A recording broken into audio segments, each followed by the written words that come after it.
வணக்கம். இன்றைக்கி வீடியோவில் நம்ம ரொம்பவே சிம்பிளான உருளைக்கிழங்கு வறுவல் எப்படி செய்கிறதுன்னு பார்க்க போகிறோம்.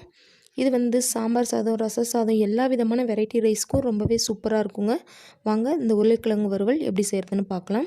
ஃபஸ்ட்டு இதுக்கு ஒரு பேன் அடுப்பில் வச்சு நல்லா சூடானதுக்கப்புறமா 3 டேபிள் ஸ்பூன் அளவுக்கு எண்ணெய் சேர்த்துக்கலாம். எண்ணெய் நல்லா சூடானதுக்கப்புறமா அதில் 1/4 டீஸ்பூன் அளவுக்கு கடுகு சேர்த்துக்கலாங்க. கடுகு நல்லா வெடித்ததுக்கப்புறமா இதில் நல்லா தட்டி வச்ச பூண்டு 3லேருந்து 4 பல் பூண்டை அந்த மாதிரி தட்டி அதை இதில் சேர்த்துக்கலாம். பூண்டை சேர்த்துட்டு இந்த பூண்டை நல்லா எண்ணெயிலேயே ஃப்ரை பண்ணி விட்டுக்கணுங்க. ஒரு 30 செகண்ட் இந்த பூண்டை நல்லா எண்ணெயில் ஃப்ரை பண்ணி விட்டதுக்கப்புறமா இப்போ இதில் ஒரு 1/4 டீஸ்பூன் அளவுக்கு பெருங்காயத்தூள் சேர்த்துக்கலாங்க. உருளைக்கிழங்குக்கு எப்போவுமே பூண்டு பெருங்காயத்தூள்லாம் கொஞ்சம் அதிகமாக சேர்த்துக்கோங்க. அப்போ தான் கேஸ் ப்ராப்ளம் எதுவுமே வராது. சேர்த்துட்டு இந்த பெருங்காயத்தூள் கருகிராமல் நல்லா ஃப்ரை பண்ணி விட்டுக்கோங்க. இந்த மாதிரி லைட்டாக ஃப்ரை பண்ணி விட்டதுக்கப்புறமா இதில் நம்ம கட் பண்ணி வச்சுருக்க உருளைக்கிழங்கு சேர்த்துக்கலாங்க. தோலெல்லாம் சீவிட்டு இந்த மாதிரி பொடியாக கட் பண்ணி எடுத்து வச்சுருக்கேன். இந்த உருளைக்கிழங்கு இதில் சேர்த்துக்கலாம். இது கூட இந்த உருளைக்கிழங்குக்கு தேவையான அளவு உப்பு சேர்த்துக்கலாங்க. சேர்த்துட்டு இது எல்லாத்தையும் நல்லா மிக்ஸ் பண்ணி விட்டுடலாங்க.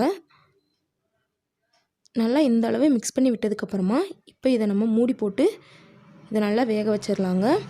அடிக்கடி எடுத்து இந்த மாதிரி கிளறி விட்டுட்டு மறுபடியும் மூடி வச்சு வேக வைங்க. இதே மாதிரியே உருளைக்கிழங்கு பாதி வெந்துடணும். அரை வேக்காடு உருளைக்கிழங்கு இந்த மாதிரி வெந்துடணுங்க. உருளைக்கிழங்கு நல்லா வெந்துருச்சுன்னா மிளகாய்த்தூளாக சேர்த்து கிளறும் போது அது அப்படியே உடைய ஆரம்பிச்சிருங்க. அதனால் இந்த அளவு அரை வேக்காடு வெந்ததுக்கப்புறமா இது கூட ஒரு 1/4 டீஸ்பூன் அளவுக்கு மஞ்சள் தூள், 1/2 டீஸ்பூன் அளவுக்கு தனியாத்தூள் அதாவது மல்லித்தூள், அதுக்கப்புறம் 1 டீஸ்பூன் அளவுக்கு தனி மிளகாய்த்தூள். இந்த மிளகாய்த்தூளை உங்கள் காரத்துக்கு தகுந்த மாதிரி சேர்த்துக்கலாங்க. அப்புறம் 1/4 டீஸ்பூன் அளவுக்கு கரம் மசாலா தூள். இது எல்லாமே உங்கள் காரத்துக்கு தகுந்த மாதிரி போட்டுக்கோங்க. சேர்த்துட்டு இது எல்லாத்தையும் நல்லா ஃப்ரை பண்ணி விட்டுக்கலாங்க. இந்த மசாலா எல்லாமே எல்லா உருளைக்கிழங்குலையும் நல்லா மிக்ஸ் ஆகிற அளவுக்கு இந்தளவு மிக்ஸ் பண்ணி விட்டுருங்க. இப்போ இந்த உருளைக்கிழங்குல உப்பு பத்தலை, அதனால் தேவையான அளவு உப்பு சேர்த்துக்கிறேன். ஏற்கனவே உப்பு சேர்த்துருக்கோம், அதனால் பார்த்துட்டு அளவாக சேர்த்துக்கோங்க. சேர்த்துட்டு இது எல்லாத்தையும் நல்லா மிக்ஸ் பண்ணி விட்டுடலாங்க. இந்தளவு நல்லா மிக்ஸ் பண்ணி விட்டுட்டு இப்போ நம்ம இதை மூடி போட்டு வேக வச்சிடலாங்க.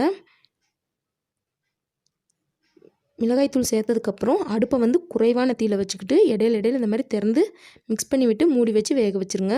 அடுப்பை குறைச்சி வைக்காட்டி மிளகாய்த்தூள் எல்லாமே கருகிரும். பாருங்கள், நம்ம கொஞ்சம் கூட இதில் தண்ணி சேர்க்கவே இல்லை. உருளைக்கிழங்கு பாருங்கள் நல்லா சூப்பராக வெந்துருச்சு. நம்மளோட அற்புதமான உருளைக்கிழங்கு வறுவல் ரெடி ஆயிடுச்சு. இப்போ இது கூட கடைசியாக ஒரு கொத்து கருவேப்பிலையை இந்த மாதிரி கிள்ளி சேர்த்துக்கலாங்க. கடைசி அந்த மாதிரி கருவேப்பிலை சேர்க்கும் போது அதோடய ஃப்ளேவர் ரொம்பவே நல்லாயிருக்கும். இது மாதிரி சேர்த்துட்டு இதை நல்லா மிக்ஸ் பண்ணி விட்டுட்டு அடுப்பை ஆஃப் பண்ணிடலாங்க. அவ்வளோதாங்க, நம்மளோட சிம்பிள் அண்ட் டேஸ்டியான உருளைக்கிழங்கு வறுவல் ரெடி ஆயிடுச்சு. கண்டிப்பாக இதே மாதிரியான சூப்பரான உருளைக்கிழங்கு வறுவலை உங்கள் வீட்லையும் ட்ரை பண்ணி பார்த்துட்டு எப்படி வந்துச்சுன்னு கமெண்ட் பண்ணுங்கள். இந்த வீடியோ உங்களுக்கு பிடிச்சிருந்தால் லைக் பண்ணுங்கள், ஷேர் பண்ணுங்கள். மறக்காமல் சமையல் செய்வது எப்படி நம்மளோட சேனலை சப்ஸ்கிரைப் பண்ணிக்கோங்க. தேங்க்ஸ் ஃபார் வாட்சிங்.